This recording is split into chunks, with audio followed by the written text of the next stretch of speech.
Hello. So, attention everyone. If you are wanting use cases for AI, watch this demo. Someone came to me with an idea, and I'm going to show you what it looks like. So, let's see here. Let's get started. So, someone came to me and was like, "Hey, let's look at the Zenith company. They do workman's comp, uh, and their biggest problem is fraud." So I did some research on the company and the industry from a product perspective, and I came up with a three-step approach: policy intelligence, fraud intelligence, and knowledge management. I'm going to show you a demo, and I'll even show you the architecture behind it. A prototype. So how did we get here? Well, you hear people like, "Oh, you can do AI, no code experience." Well, I do have 25 years of product and process experience. I've been doing small business consulting for a while. So me, along with using Claude as a technical consultant and architect, and then I use Replit for prototyping and development. And I came up with a solution in 6 hours, not 2 days. A lot of the hours were research.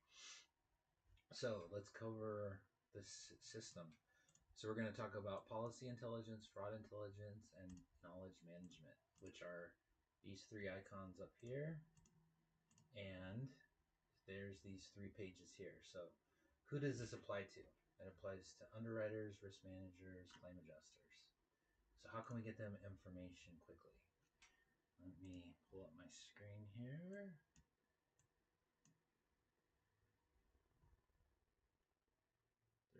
So instead of searching through hundreds of PDFs, they can just ask a question here. They can chat or search. So the policy search is best used if they need to find specific documentation, and they need to filter it by state, industry, or risk level, which is over here on the side. So they can type that here. And then once they get a specific document or question about the state, industry, or risk level, then they can do follow-up questions with AI chat. So examples are, California construction fall protection requirements for this state, this thing, and then once you have your answer, then use AI chat to figure out the differences and nuance on a deeper level. So here's some suggestions. So let's see it in practice. So it retrieves policies, you get an AI summary, and then you get documents down here. You can sort the documents by location. So I selected California, and then the AI summary, if it's good or bad, you can say, "Oh, this worked. This was great." Or you can put a thumbs down. You can tell it what you expected. I expected an apple.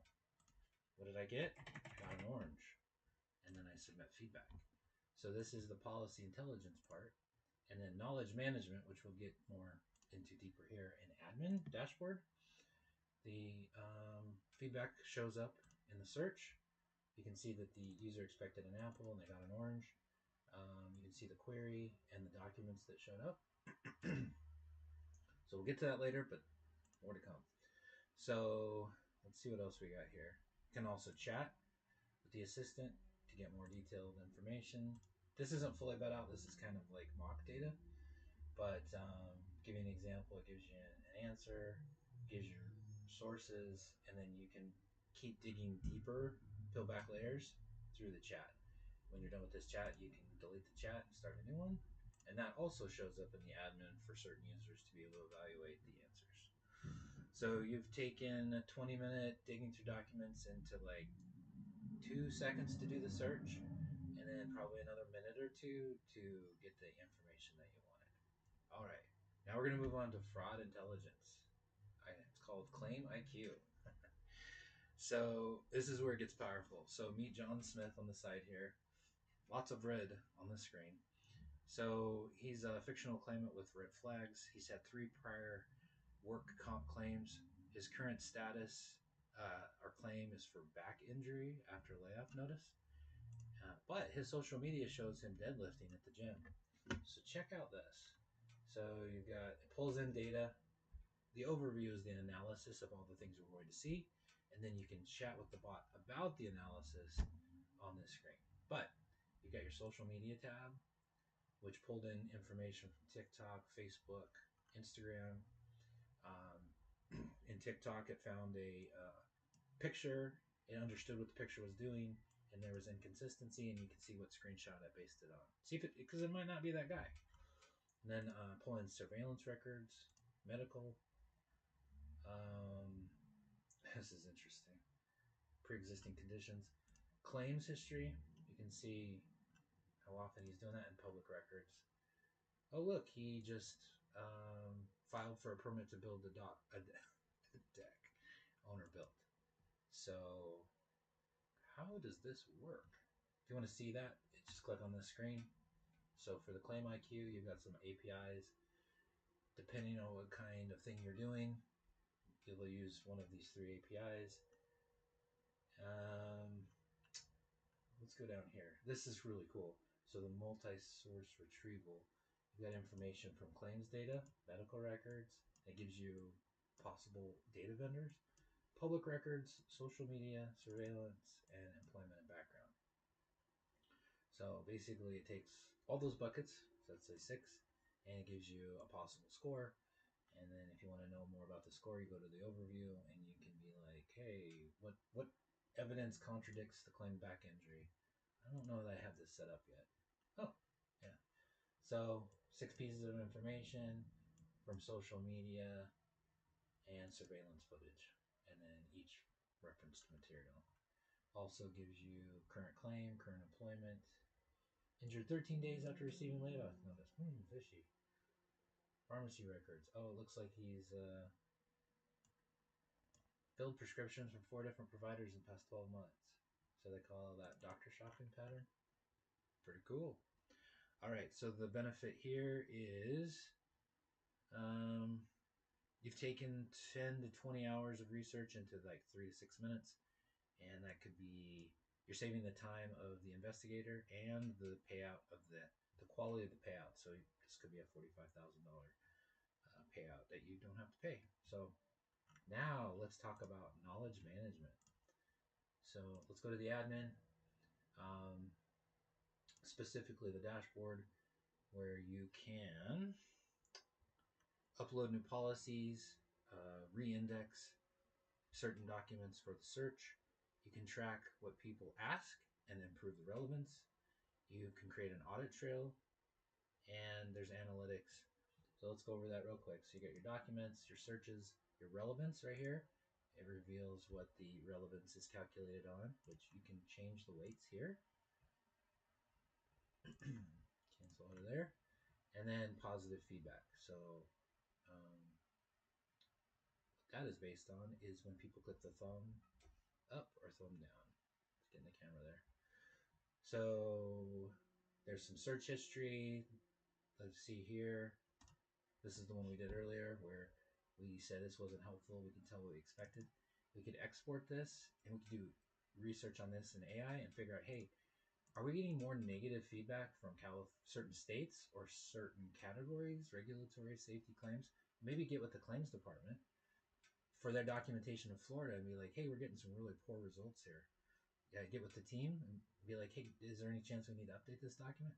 So this is the knowledge management and conversation starter for operations. So you can see everything here. Like, oh, I can view a search or I can view a chat. So this is the chat. Shows what the user typed, what the AI assistant said, and what documents were sourced. So here's the date document library. Refresh buttons allow for re-indexing. And if you want to see how it works, so there's several things here on the admin layer. We've got analytics, document manager, relevance tuning, and audit viewer. Here's the setup for the API gateway layer, analytics and metrics engine, relevance tuning, and then document management. And then it shows you which, on the data layer, what type of solutions would be best for metadata, embeddings, and analytics, and then your audit log for your actions, who's doing what. One thing I didn't cover is that if you're on any of these pages and you have a problem, there's report an issue, and you can, depending on what the user selects and what screen they're on, it'll gather the data from that screen, and then it'll ask them if it's a search, chat, or claim IQ issue. And then they're like, okay, so what were you experiencing? Answer that. And then the ticket will be automatically routed based on your selection. And then you put who you are, describe the problem, and then submit the ticket. So we've got policy intelligence, fraud intelligence, knowledge management, and then ticket reporting. And let's see what the return on investment on this is. So if the average fraud investigation is 15 hours, the investigator hour is 75 an hour, and your pool of possible opportunities is 7.2 billion, you've got a big pool here that you can clean up. So the solution, can we reduce the investigation by 90%? So 15 hours to 1 hour, and I could see this down to an hour, and you save what, $1,000 just in the research time. If Zenith detected 30 more frauds per year, we get 1.5 million. I'll have to check the math on that. But yeah, pretty cool stuff here from a technical perspective. Let me make sure, yeah, everything's here. So if you have any questions and like what you see, let me know.